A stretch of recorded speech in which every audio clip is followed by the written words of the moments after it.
who made it.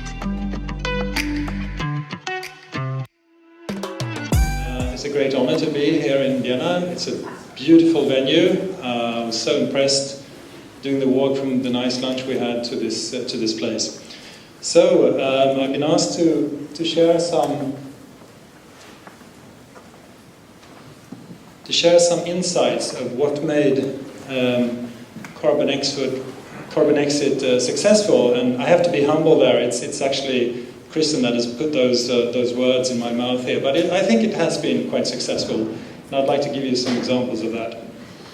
First of all, the timing. We started this project in 2017. Actually the planning started 6 months after Paris, and this was a very good occasion because in those days, after Paris, this was something of a game changer for industry all over the world. Many industries understood that fossil technologies belonged to the past and that the only way forward was to develop and adopt low-carbon technologies.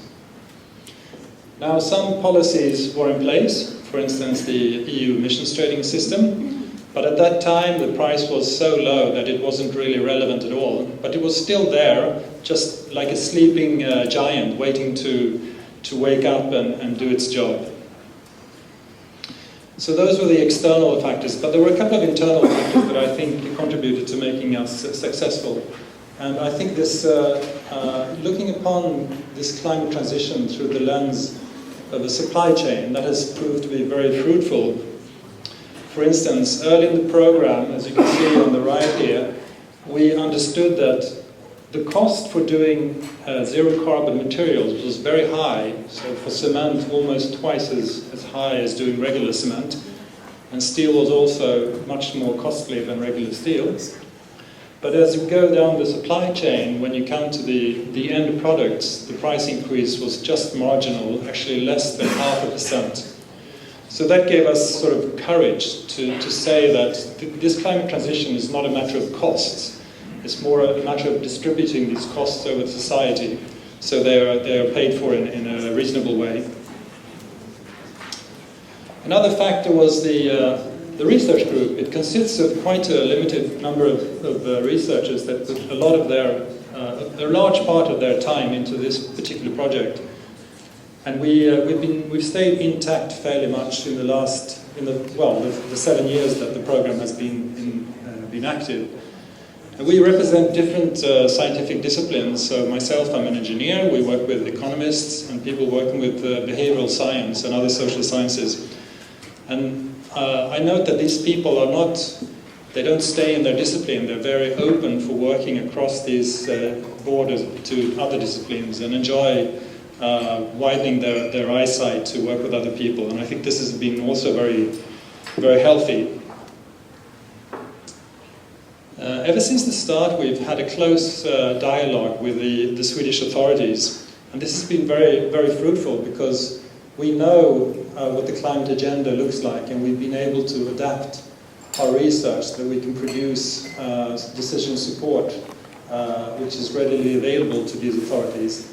And quite often, this is fed right into the policy process.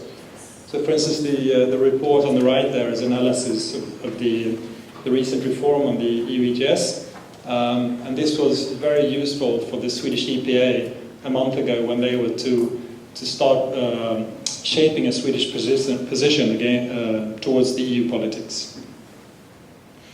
Also, we've had a close dialogue with industry. As Kristen said, we have 19 partners in the program, and through case studies, we are working really close to them, actually together in the project groups, and this way we can transfer our findings directly to the companies. I happen to know that Ida was sitting last night and preparing the last calculations that were sent to one of our partners in Sweden on the building side. Just to orientate a bit about the Swedish policy situation. So the climate policy framework consists of 3 parts. First, it's the climate target, which says that we are to reach net zero emissions in the year 2045, and that at least 85% of the reductions have to be what we call absolute reductions on Swedish territory. that opens up that we can also use what we call complementary actions to reach those final, to reach net zero. And that can be, for instance, bioenergy, carbon capture and storage, or afforestation.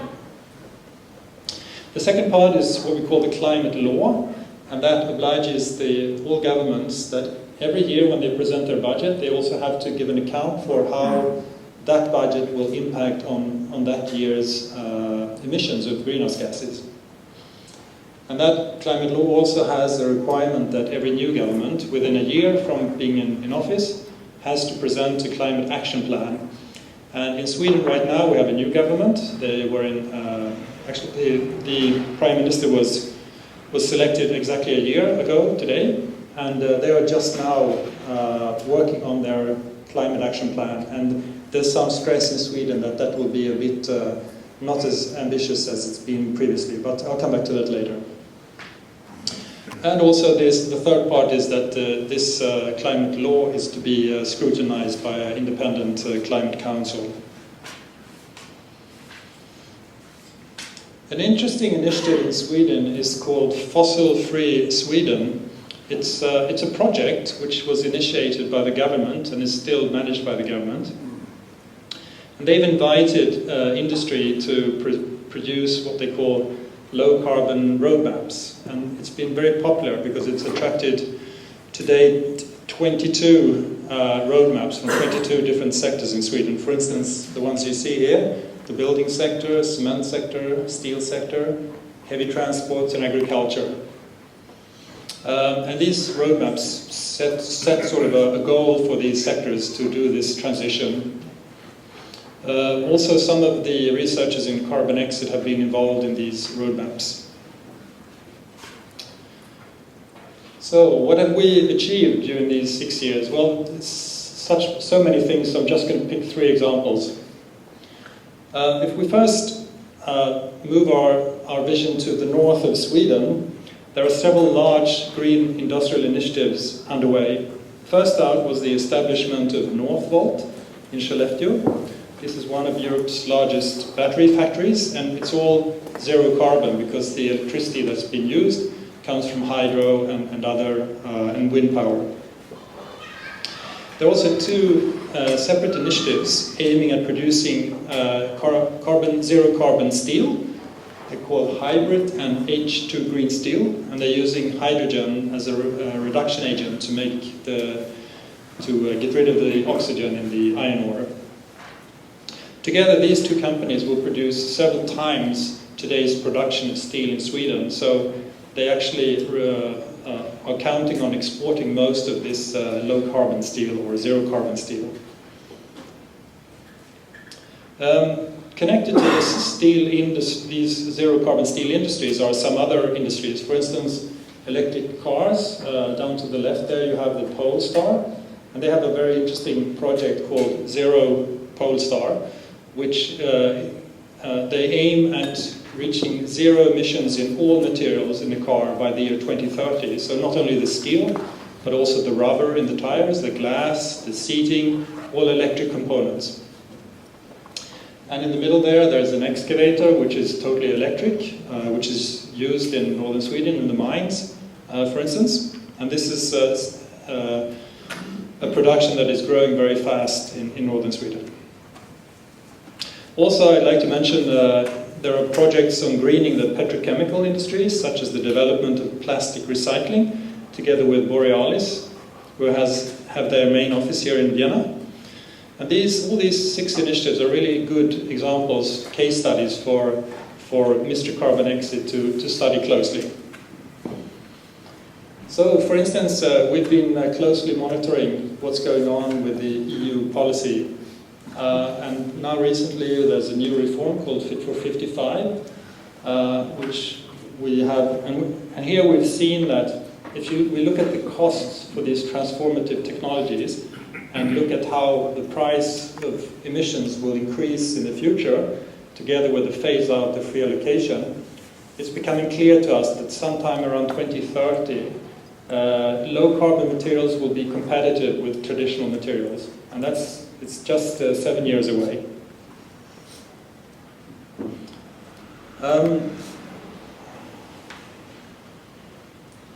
Yet there are challenges. Now, estimates show that this transition in Sweden will require a doubling in electricity production.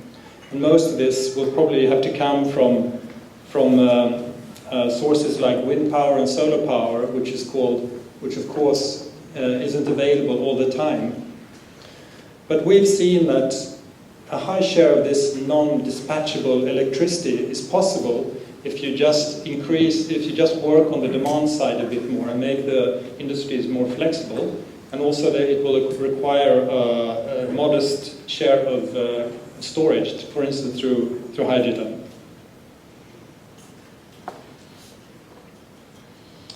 Back to the northern part of Sweden, this green area is the most northern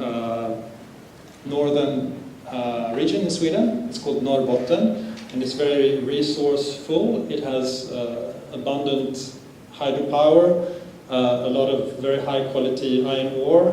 There's been new findings of critical materials. But there is something that's missing there, and that's people. So this green transformation, of which much is occurring up in the north, will require a lot of people. Today there's about 500,000 living there, but they will need about 100,000 more people to move up there. And they will need a lot of housing. And this is an opportunity to build low carbon buildings. When I say, or zero carbon buildings, and when I say zero carbon, I mean in scope 1, 2, and 3, so also including the materials that are used in the buildings. The fast transition makes it very difficult for the builders to apply these low carbon routines, but we've shown, which Ida will talk more about, that it's possible to reach 50% reduction already today with materials that are readily available, but you have to apply better building processes. And one of the most important factors here is what's called bridging agents, and Ida will talk more about that later.